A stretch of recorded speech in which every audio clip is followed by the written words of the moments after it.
Of course, Yoga and Sukha go on the journey too. It will be their first great pilgrimage, their first stay in the holy city of the Nihangs.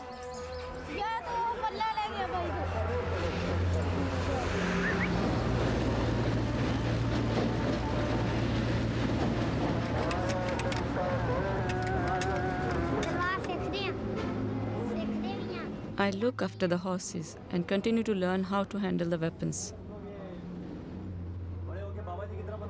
One day, would you like to be like the Babaji? What? Me like the Babaji? It's not only learning how to fight which makes you a Babaji. It's much more difficult than that.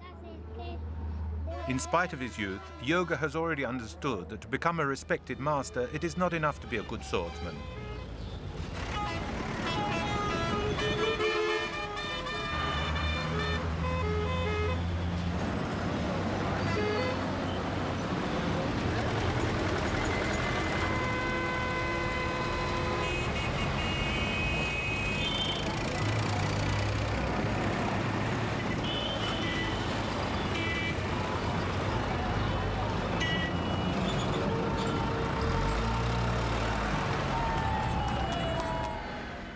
As is the case on every journey, Singh is the only one who is motorized. He drives like a champion on this crowded road, which has the reputation of being one of the most dangerous in India.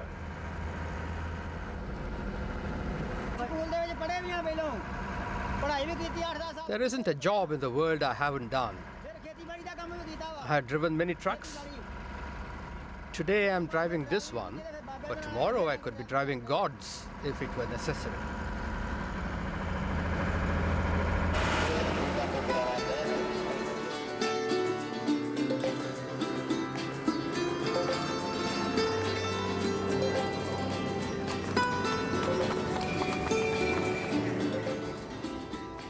The Nihangs have left in small groups. On the carts, they have piled up all their riches: weapons, kitchen utensils, tents and books. Enough food to live on during the 8-day-long festival of Hola, Mohalla.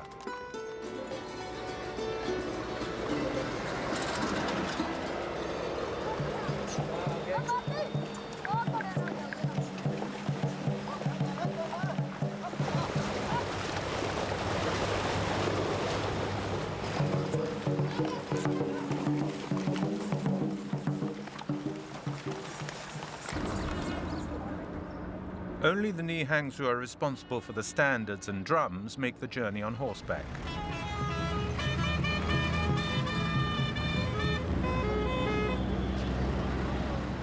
The festival of Hola Mohalla is not for Nihangs alone. Almost all the Sikhs in India gather together here. Some of them have taken several weeks to get to the city.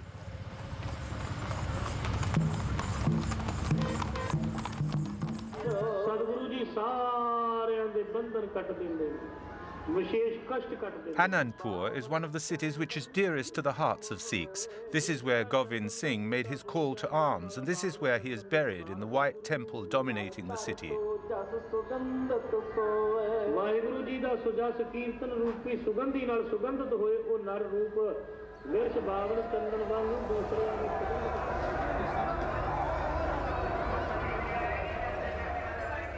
The Nihangs have set up camp in a large field just outside the city. They are grouped together in communities, and there are thousands of them here.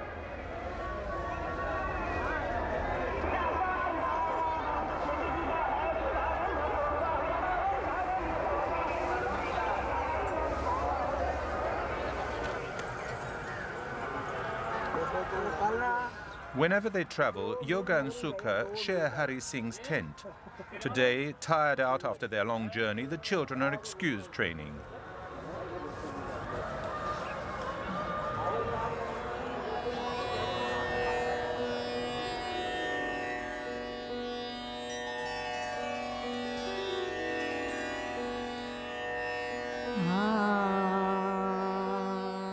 Hari Singh takes particular care of his hair. His turban is nearly 25 meters long. It is an art to wind this helmet of cloth around his head. Children begin wearing a turban at the age of 5, but theirs is only 7 or 8 meters long.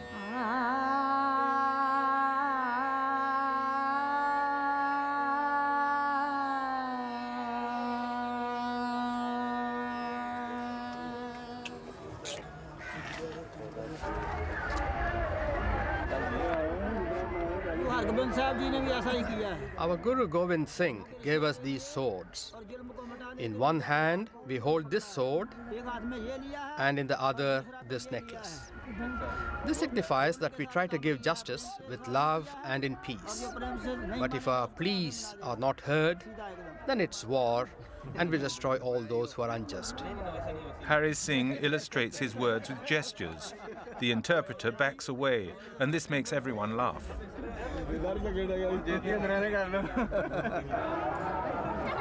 Yoga's father, Udham, is in Anandpur too. No, it's not bang. We gave them masala. Is it to drug them? No, it is a mixture of spices. There is cumin. It is very spicy. It helps them to be strong.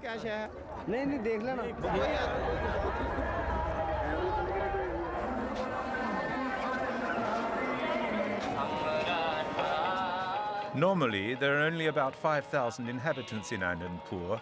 During the festival of Hola Mohalla, 2 million pilgrims invade the streets.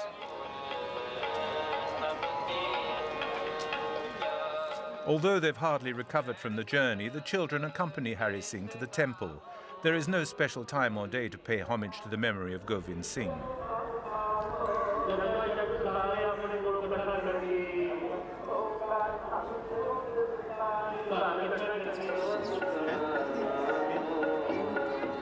All day long, the pilgrims file past the monk reciting the Granth Sahib.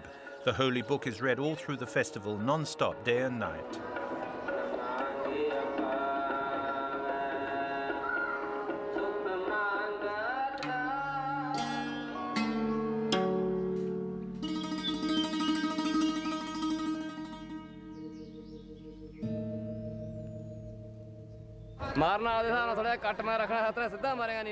The choice of a sword is of prime importance to a Nihang. Religious festivals are also impressive markets for weapons. For these men with a martial temperament, it takes hours to choose a sword with the necessary curve and cutting edge. In principle, a sword lasts a lifetime.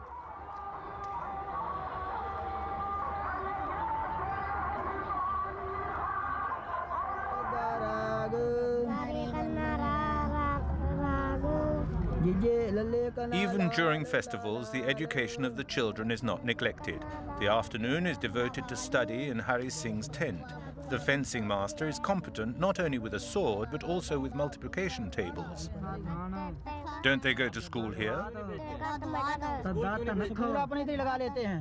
No, I gave the lessons. Why?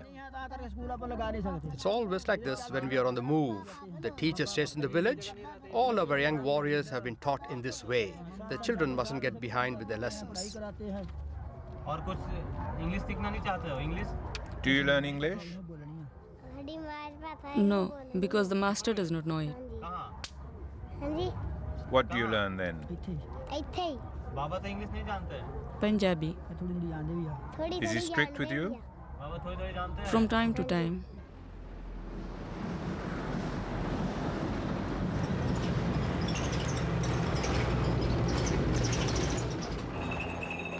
The pilgrims continue to flock to Anandpur. Perched on top of whatever means of transport available, they've all come to take part in the most important Sikh gathering of the year.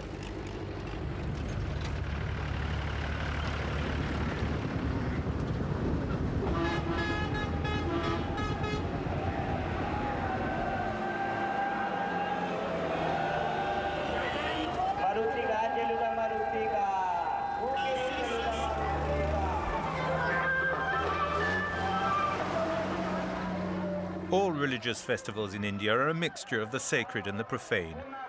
The week-long festival is a meeting place for peddlers.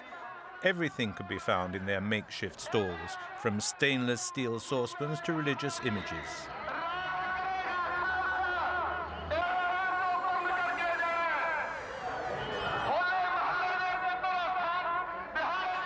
Once they have said their prayers, the pilgrims can enjoy a trip on the big wheel or gape at the dancers who jiggle to the latest hit tunes.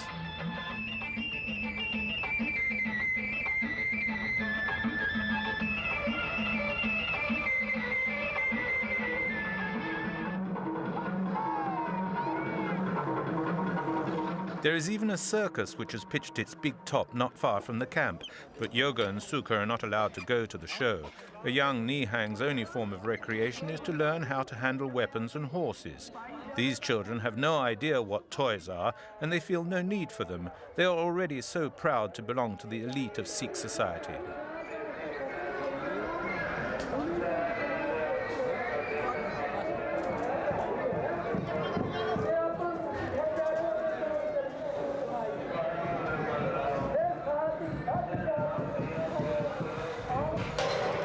Twice a day, the Nihangs prepare a drink made of water and crushed almonds. It is given to the soldiers before the battle. Everyone jostles for a bowl of this beverage.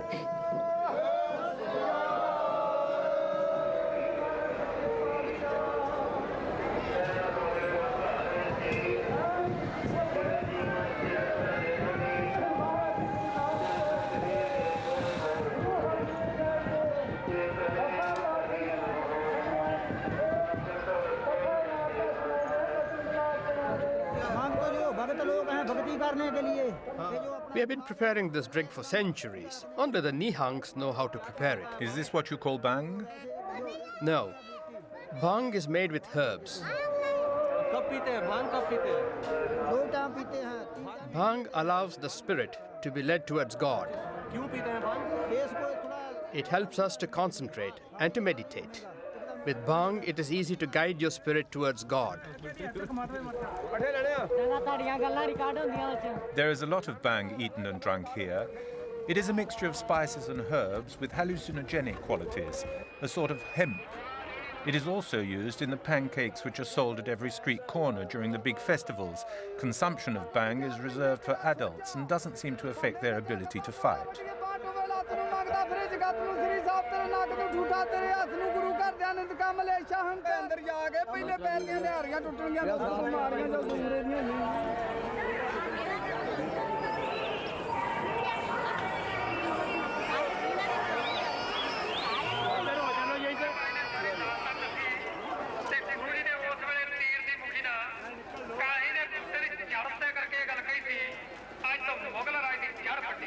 Some of the Nihang's wives have also come to Anandpur. They have their own camp not far away from the men. We always wear a dagger too. It is compulsory, as it is the symbol of our religion. Every year I come to Anandpur. My husband is here too. We came by tractor. There are more than 500 of us from the same village. To see Guru Gobind Singh is the most important thing for us. We have come here to pay our respects and to serve him. It is our duty.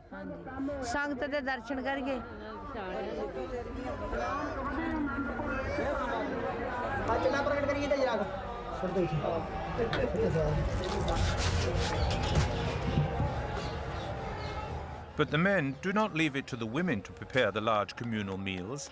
Harry Singh is doing his stint in the kitchens. Are you preparing food for the Nihangs? No, it's for everybody. People of every religion or caste, everybody is welcome here. As long as there is food, we give it to them. I don't know how many there'll be today. I go on making bread as long as there are people here, and when it's finished, I'll put away the pan.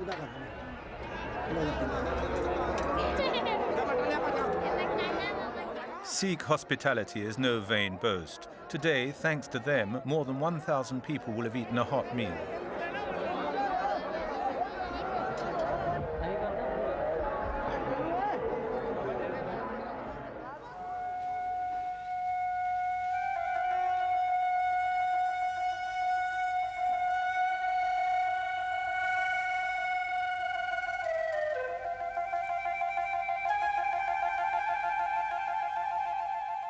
Guru Govind Singh was not only a warrior leader, he was also a kind, generous man.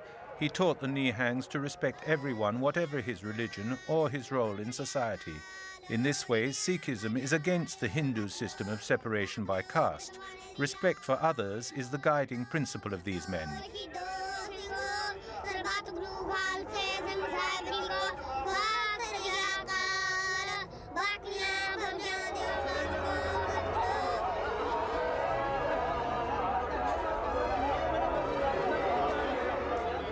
Life in the camp is well organized in spite of the apparent confusion.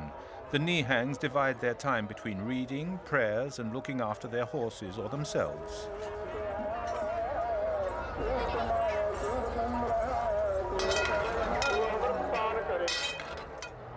In spite of the fact that Yoga's father is in Anandpur, it is always Hari Singh who looks after the child. A young person has no privileges within a community. He takes part in the life of the adults, but in a way he is everybody's child, and Yoga feels perfectly safe here.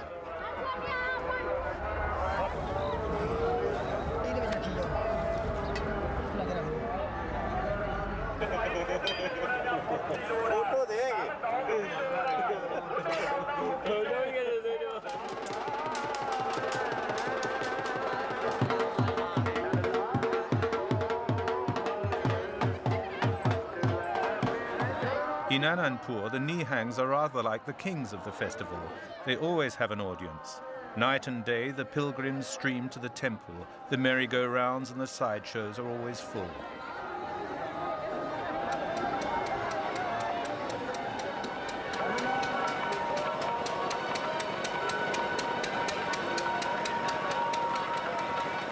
But rather than the giddy heights of the big wheel, some people prefer to watch the combat between Hari Singh and young Yoga.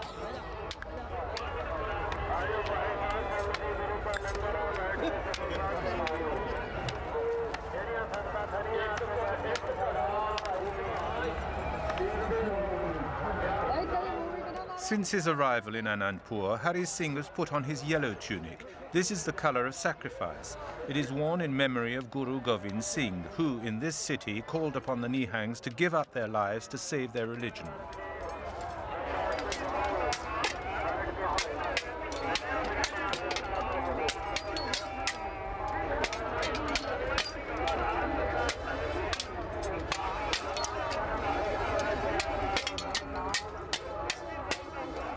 Young Nihangs are only allowed to take part in the great processions when they are 12 years old. This year, Yoga and Sukha are still only attentive onlookers.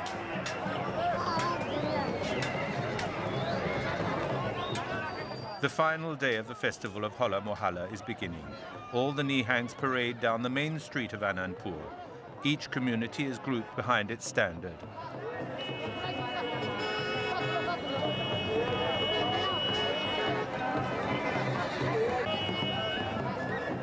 Today, there are many policemen among the crowd. Most of them are Sikhs themselves, which is not surprising. Sikhs number more than 10% in the Indian army and police force. This religion, with its warrior origins, has provided India with its greatest military leaders. Nevertheless, the government is rather wary when enormous gatherings like this take place.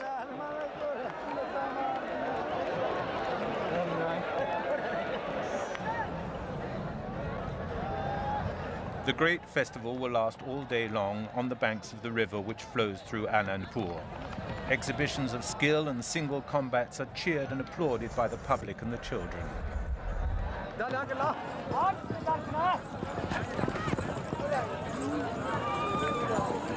This part of the festival is felt by everyone as a homage to the memory of Guru Govind Singh. All the Nihang grandmasters are present. They will award a prize to the best horseman. I've been coming here for 15 years. We have to show all the Sikhs in India that we are carrying on the tradition and that we are always in the service of our faith and that we are faithful to our Guru Govind Singh. What's happening here? These are games and combats. Was there a battle here? No.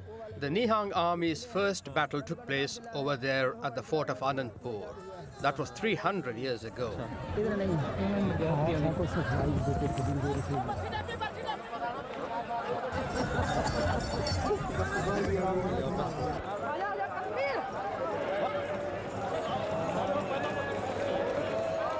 Hari Singh is not worried about the future. Yoga, Sukha and many others are ready to take over. The Sikh religion has its rightful place in multi-religious India. The separatist ambitions of certain extremists have calmed down, and for centuries the Nihangs, these horsemen of God, have continued to respect the same laws, arms in the service of God and men in the service of others.